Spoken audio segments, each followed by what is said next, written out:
Eu quero falar sobre Blasphemous com vocês. Não só como um Metroidvania difícil, mas como um dos mundos mais deprimentes, opressivos e extremamente complexos que eu já vi. Blasphemous constrói um mundo que parece familiar. Figuras monstruosas, clero corrompido. Forge your punishment and nail it deep. Shake my guilt once again.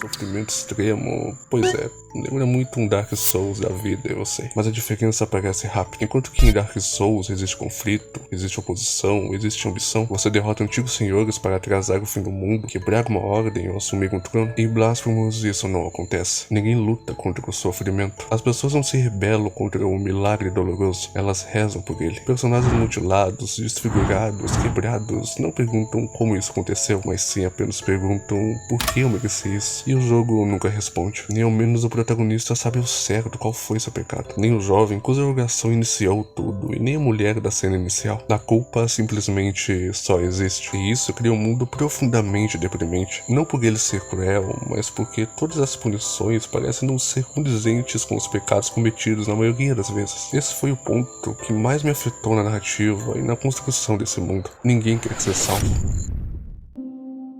Cada luta não parece ser uma conquista, mas sim um ritual de penitência. Não há revolução, não há oposição, não há esperança.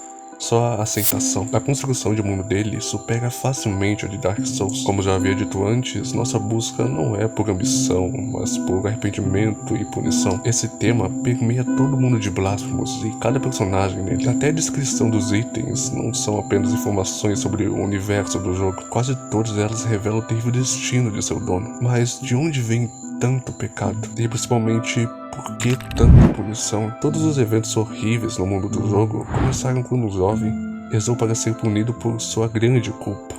E, ao fazer isso, condenou a punição à humanidade inteira. A causa da sua culpa nunca é mencionada. Isso encontra paralelo na primeira cena do jogo, onde uma mulher reza por punição e se transforma em pedra logo após uma espada perfurar seu coração. Uma espada que o protagonista, mais tarde, no início do jogo, retira de seu peito, logo se tornando nossa arma principal. Mas é claro que o jogo nunca nos diz qual foi o crime pela qual ela queria ser punida. Um detalhe é que o jogo se recusa a sequer insinuar os motivos da culpa dos personagens. Ao fazer isso, ele pinta um mundo profundamente deprimente, quase que meio sem sentido, onde a culpa existe de alguma forma por padrão, e as pessoas rezam para sofrer por alguns pecados abstratos que nunca são descritos. Eu, particularmente, consigo lidar com a morte instantânea, mas sei e entendo que alguns podem ter dificuldade em encontrar um motivo para sequer fazer as coisas. Ninguém quer ser salvo. Cada combate contra a chefe é apresentado não como uma ambição, conquista ou até mesmo usurpação de poder, é mais como um ato de penitência por alguns pecados desconhecidos. Isso me faz sentir que nada no mundo do jogo tem razão para existir. As pessoas o veneram e orgam por mais sofrimento. E se algo acontecer com elas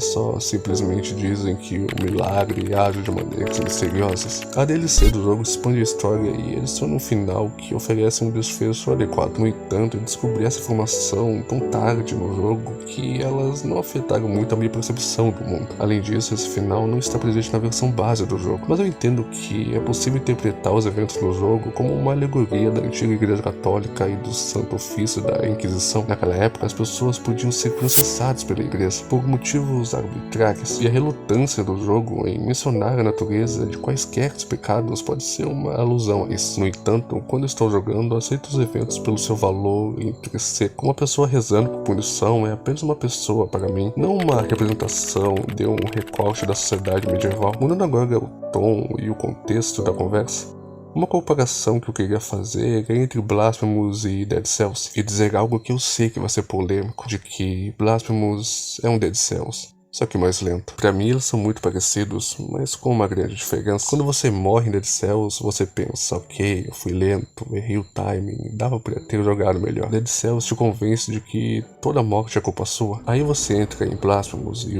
o jogo te pune. O personagem é pesado, a espada é pesada, tudo é pesado. Errar milimetricamente acaba se tornando uma sentença. E veja bem, eu não estou dizendo que Blasphemous é ruim, Muito pelo contrário, ambos os jogos são muito bons e a arte de Blasphemous é de outro mundo. Você não consegue tirar os olhos quando acontece uma cutscene. Só exaltei essa comparação quando percebi que Dead Cells, o personagem, acaba sendo mais fluido do que em Blasphemous. Ok, eu sei que isso pode ser proposital nele, tudo ser pesado, mas ainda assim a comparação ainda é válida. Então não me julguem nos comentários, por favor. Mas em si, nunca vi um jogo retratar um mundo tão vasto que parece tão deprimente, repleto de pessoas que nem sequer desejam por fim o seu sofrimento sem sentido. Eu tenho essa curiosidade em saber se outras pessoas que jogaram Blasphemous tiveram essa mesma impressão, ou se me escapou um detalhe da história que mudaria completamente a minha visão sobre os acontecimentos. Vai saber. Ainda assim, Blasphemous continua sendo um jogo muito bom, com história envolvente e pixel arts de outro mundo, sério. Agora é só esperar pra ver o que acontece em Blasphemous 2. Um feliz ano novo pra vocês, pessoal. É isso. Até o ano que vem.